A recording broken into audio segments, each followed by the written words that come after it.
बिस्मिल्लाहिर्रहमानिर्रहीम, अस्सलाम वालेकुम। तो जी रेडी हो जाएं जो दही भल्लों के शौकीन हैं, तो आज उन लोगों के लिए सुपर डुपर स्पंजी सॉफ्ट से जो है दही भल्लों की रेसिपी लेकर आई हूँ। तो यहाँ पर आप इसकी सॉफ्टनेस चेक कर सकते हैं कितना सॉफ्ट है। चलते हैं रेसिपी को स्टार्ट करते हैं और इसके कुछ टिप एंड ट्रिक्स हैं, तो आपने रेसिपी को एंड तक वॉच करना होगा। यहाँ पे मैंने ले ली थी सबसे पहले माश की दाल। इसको 6 से 7 घंटे मैंने पानी के अंदर भिगो दिया था वॉश करके। तो अब जो है मैंने इस दाल को बहुत अच्छे से बारीक जो है पीस लेना है कि इसमें बिल्कुल भी इसका दाना ना रहे। तो इसको मिक्सी में अच्छे से पीस लें और यहाँ देखें कितनी ज़बरदस्त सी ये दाल पीस गई थी। अब हमने इसमें कुछ भी ऐड नहीं करना, ना हमने इसमें सोडा डालना है, ना इसमें बेकिंग पाउडर डालना है। ओनली अपने हाथों की मदद से इसके अंदर एयर जमा करनी होगी जिससे ये फ्लफ़ी बनेंगे। और यहाँ पर जो मेरी हेल्प मेरे हस्बैंड ने बहुत ज़्यादा की थी, तकरीबन 10 से 15 मिनट उन्होंने जो है फेंट के मुझे दिया था इसको। तो इतने ये सुपर जो है सॉफ्ट बने थे। अब मैंने क्या करा कि ऑयल को गरम करके इसमें भल्लों को अपने हिसाब से डाल दें जितने बड़े आपने डालने हैं। तो अगेन वही टिप दूंगी कि मीडियम फ्लेम पर आपने इनको डालना होगा। और ये इतने सॉफ्ट होते हैं कि खुद भी टर्न हो जाती हैं। यहाँ पर देख चुके हैं आप कि ये खुद ही टर्न हो रहे हैं। अगर कुछ नहीं होते हैं, चिपक जाते हैं, तो आप इसको स्पून की मदद से ईज़िली टर्न कर सकते हैं, क्योंकि इतने सॉफ्ट होते हैं, इतने सॉफ्ट होते हैं कि आपने अगर अच्छा इसको फेंटा हुआ होगा तो ये बहुत ही सॉफ्ट होंगे और ये टूटेंगे।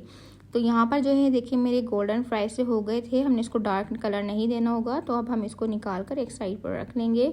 और बहुत ज़बरदस्त से हमारे दही भल्लों के ये भल्ले रेडी हो गए हैं। यहाँ पर आप इसकी सॉफ्टनेस चेक कर सकते हैं कि मैंने इसके अंदर फिंगर डाली है तो अंदर कोई भी गुठली नहीं बनी हुई। तो अब एक बर्तन के अंदर हम पानी ले लेंगे, उसमें हम सॉल्ट ऐड करेंगे। याद रहे कि हमने अपने दही बड़ों के जो बड़े बनाए हैं, भल्ले बनाए हैं, उसमें हमने नमक या कुछ भी ऐसी चीज़ ऐड नहीं की थी। तो नमक अब हम यहाँ पर ऐड करेंगे और अब हम इसको जो है सॉक करेंगे। इसको ज़्यादा देर सॉक नहीं करना क्योंकि ये बहुत ज़्यादा सॉफ्ट हैं। इसको हमने थोड़ी सी देर, बस 4 से 5 मिनट इसको हमने सॉक करना होगा।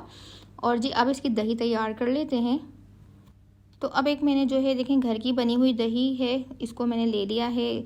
और जितना आपने यूज़ करना उतना ले सकते हैं अपने हिसाब से। और मैंने इसको मिट्टी की हांडी में डाला है क्योंकि बाज़ार में मिट्टी की हांडी में ही मिल रहे होते हैं ऑथेंटिक जो होते हैं। और ये बिल्कुल मैंने ऑथेंटिक रेसिपी ही दे रही हूँ। यहाँ पर मैंने जो है पाउडर्ड शुगर ले ली है। आप चाहें तो दूसरी वाली भी यूज़ कर सकते हैं। मैंने आसानी के लिए ली थी तो मैंने इसके अंदर ओनली शुगर डाल के जो है बस अच्छे से इसको मिक्स करके एक साइड पर रख दूंगी। और ये इसके अंदर दही अगर ठंडा है तो ये ठंडा ही रहेगा। तो देख लीजिए इसकी थिकनेस ज़बरदस्त सी इस टाइप की होनी चाहिए। थिक सा इसका दही रहना चाहिए। और ये रेडी हो चुका है। और यहाँ पर जो है हमारे दही भल्ले जो हैं अच्छे से जो है सॉक हो गए थे। आप इसकी सॉफ्टनेस चेक कर सकते हैं कि कितना ज़्यादा इसके अंदर पानी चला गया था और ये किस तरीके से निकल रहे हैं। बस आपने इस बात का ध्यान रखना होगा इसको बनाने में कि इसकी फेंटाई बहुत अच्छी करनी होगी कि उसमें एयर बबल्स बने, जिसकी वजह से ये सॉफ्ट रहेंगे। अब हमने इसके अंदर डाल दिया है और अब बस ये बिल्कुल ही रेडी हो चुके हैं। सर्व करते हैं हम अब इसको एक छोटी सी कटोरी में। इस तरीके से मैंने सर्व किया है जैसे बाज़ार में करते हैं। ऊपर चाट मसाला डाल दें और मैंने यहाँ पर जो है इमली की चटनी डाली है घर की बनी हुई।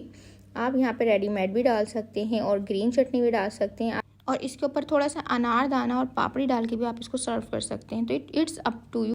तो यहाँ पर आपने अगर मेरी टिप और ट्रिक्स को वैसे ही फॉलो किया जैसे कि मैंने आपको अपनी डिटेल वीडियो में बताया है, तो यकीनन आपके भी दही भल्ले बिल्कुल बाजार जैसे बनेंगे।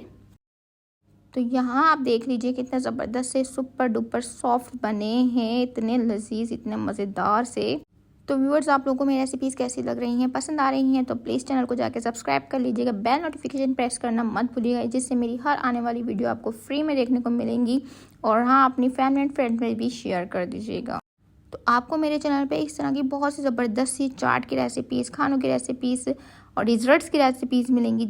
अल्लाह ताला हम सबको दस्तरखान को हमेशा हरा भरा आबाद रखे। मिलते हैं अपनी नई रेसिपी के साथ, तब तक के लिए अपना बहुत सारा ख्याल रखिएगा। अल्लाह हाफिज़।